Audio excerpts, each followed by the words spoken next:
हमारे लिए आज की तिलावत रसूलों के अमाल उसका 15वां बाब पहली से 6 आयत।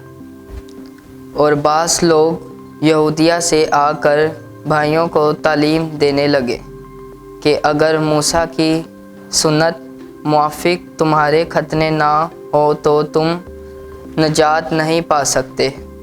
बस जब पौलुस और बरनबास की उनसे बड़ी तकरार और बहस हुई तो ये ठहराया गया कि पौलुस और बरनबास और दूसरों में से चंद अशखास इस मसले की बाबत रसूलों और काहिनों के पास यरूशलेम को जाएं।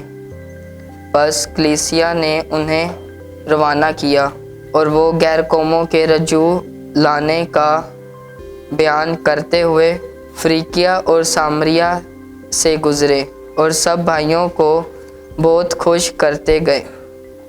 और जब वो यरूशलेम में पहुँचे तो कलीसिया और रसूलों और काहिनों ने उनका इस्तकबाल किया और उन्होंने बयान किया कि खुदा ने हमारे साथ होकर क्या क्या कुछ किया।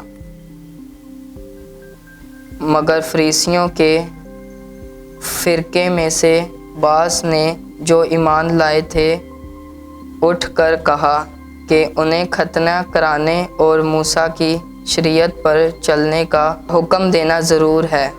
बस रसूल और काहिन जमा हुए ताकि इस बात पर गौर करें।